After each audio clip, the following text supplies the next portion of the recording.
Oi, pessoal, tudo bem com vocês? Esse é o desabafo de uma transplantada. Bom, não estou aqui para poder fazer críticas, mas para poder fazer uma análise. Também não sou especialista em área alguma, apenas gosto de comunicação. E gostaria também de depois contar mais sobre a minha experiência com a questão do transplante de córnea, né, o tecido, né, pelo qual eu passei em 2010. Mas o que eu gostaria de estar falando aqui agora, neste momento, foi o que nesses últimos dias, né, tão recente, a gente teve um noticiário falando sobre o apresentador Faustão, que passou por um transplante de coração. E também recentemente nós tivemos a perda de um dos maiores nomes do funk, né? Carioca, MC Marcinho. Mas o que eu gostaria de correlacionar entre esses dois? Algumas semelhanças, né? O apresentador Faustão, ele tinha uma insuficiência cardíaca, assim como também o MC Marcinho sofria de uma grave cardiopatia, né? A diferença de idade, no caso, o Faustão, 73 anos e o MC Marcinho, 45 anos. Um jovem senhor. Também a posição geográfica, né? Lembrando que o órgão, né, eles têm o período, né, de horas para até a retirada, né, um período para poder ser implantado. O coração, no caso, são 4 horas, desde a retirada, né, do doador para fazer o implante no receptor. Ou seja, é uma coisa bem delicada, bem complexa. Também, mas vou me ater aos detalhes que eu estava analisando, né? O MC Marcinho, ele estava internado desde o dia 27 de junho. E no dia 13 de julho, ele tinha passado por um implante artificial de um coração, ou seja, ele estava respirando com ajuda mecânica. O Faustão, há algum tempo atrás, ele também já havia passado por uma cirurgia cardíaca, um tempo atrás. Acho que né, passou-se o tempo e agora, no caso, ele necessitava de um transplante, porque ele já estava, né, recebendo medicamento intravenoso e estava passando por sessões de diálise, hemodiálise. Mas ele não estava internado, ou seja, nós temos uma diferença aí. O MC Marcinho, ele estava internado desde o dia 27 de junho. E ele veio ao desencarne no dia 26 de agosto. No dia 13 de julho, como eu já disse, ele passou por um implante, né, de coração artificial, que também não surtiu tanto efeito. O Faustão, ele foi internado no dia 5 de agosto. E no dia 28, ele teve a sua cirurgia. Lógico, contando, né, com a questão da captação do órgão, do doador. E tem todo um parâmetro, que depois eu vou falar sobre esses parâmetros, acho que num próximo vídeo, né, que tem todos os critérios, no caso, pelos quais eu estava dando uma lida, eu até compartilhei lá na minha rede vizinha, que é o mesmo nome dessa daqui, @Montes. Então, assim,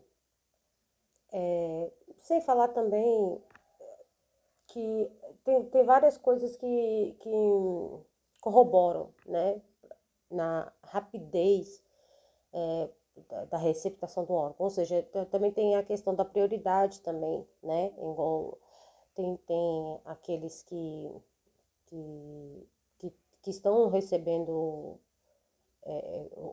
com ajuda mecânica, aí, que estão recebendo medicamento, aqueles que estão na UTI, aqueles que estão na enfermagem e aqueles que estão em casa. Então, tipo assim, tem essa cronologia para poder estar recebendo esse órgão, no caso, ou seja, tem uma lista de espera, né? Mas, assim, a depender das condições clínicas do paciente, ele pode sim passar na frente. Mas assim, não tô querendo criar polêmica nem nada, tal. Mas assim, se a gente for parar para poder pensar, o MC Marcinho, ele tava já internado, ele tava internado já há um bom tempo, né? Desde o dia 27 de junho, né? Ah, tá, mas é Rio de Janeiro, e no caso, o caso do Faustão em São Paulo, tá? Beleza. E o coração, no caso, são 4 horas. É uma correria, eu sei, né? Então, assim, o que eu gostaria de bater na tecla. E agora, recentemente, o filho do Faustão, ele acho que foi para poder levar uma sugestão de projeto, alguma coisa em petição e tal, falando sobre a presunção de que todos são doadores até que declare contrário, né? Porque hoje em dia, como sabemos, para ser retirado o órgão, é necessário que o familiar autorize ou então você se declare doador. Mas para ser retirado qualquer órgão, tem que ser declarado morte cerebral, né? E mas aí tem algumas coisas que eu vou além também. Ah, Márcia, mas você não é transplantado, você não recebeu um tecido, no meu caso é um tecido, né? Porque órgão, tipo córnea, pele e tal, tecido. E órgãos, no caso, a gente sabe, coração, rim, né, fígado, por aí vai tal. Ah, mas você já não passou por um processo de transplante? Sim, eu passei por um processo de transplante. Você é contrária a isso? Não sou contrária a essa questão dessa presunção de que todos universalmente são independentes de alguma coisa, até que ela se declare contrária. Porque aí abre uma brecha. Aqui é eu, visionária, pensando. Aí me veio à mente uma cena de Round Six, né? Onde no caso aqueles jogos, igual no caso jogos vorazes, pode-se dizer, as pessoas se degladeiam entre si e tudo pela questão no coisa lá. Mas aí o que eu tô querendo dizer é que tinha ali por trás tinha um mercado negro, né, de retirada de órgãos daqueles jogadores participantes. Ai, Márcia, você está correlacionando isso com o transplante?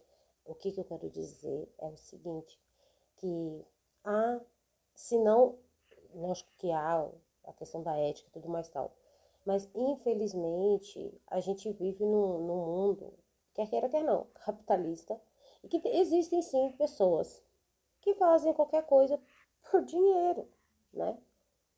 Talvez eu possa fazer um vídeo aqui também sobre as mais variadas coisas que já ocorreram. Recentemente, aqui no meu feed apareceu um pai lá do sul, né, que ele tá até exilado na França, na Europa, porque há um tempo atrás o filho dele, ele alega, ele afirma que o filho dele foram retirados órgãos ainda vivo. Então, assim, é esse parâmetro que eu puxo, né? Opa, eu acho que deveria trabalhar o sistema límbico do povo brasileiro, trabalhar no emotivo, mostrar por que é necessário a doação de órgãos. Sabe por que é necessário a doação de órgãos? Porque nós viemos a esse mundo com a única missão de amar e de servir. Estou colocando a questão de submissão, subserviência, mas eu estou falando de servir de forma intrínseca, de forma fazer o bem sem olhar quem, sem interesses, entendeu? E que mesmo depois, quando a gente desencarna, a gente ainda cumpre função e missão. E que a gente ainda pode ajudar uma pessoa a voltar a enxergar bem, uma pessoa ter um coração novo para poder bombear, um rim para poder filtrar, né? E por aí vai, sabe? Então, assim, e também investir na captação, né, na melhora da captação desses órgãos, desse tecido, porque quantas e quantas pessoas não morrem aí, né? Então, por exemplo, a gente fazer do luto, da dor, um momento de esperança, né? Eu acho que era isso que eu gostaria de estar falando. É isso que eu pensei, porque, tipo assim, essa madrugada e já a semana inteira veio esse assunto martelando na minha cabeça, tipo, pra para correlacionar sobre essa questão.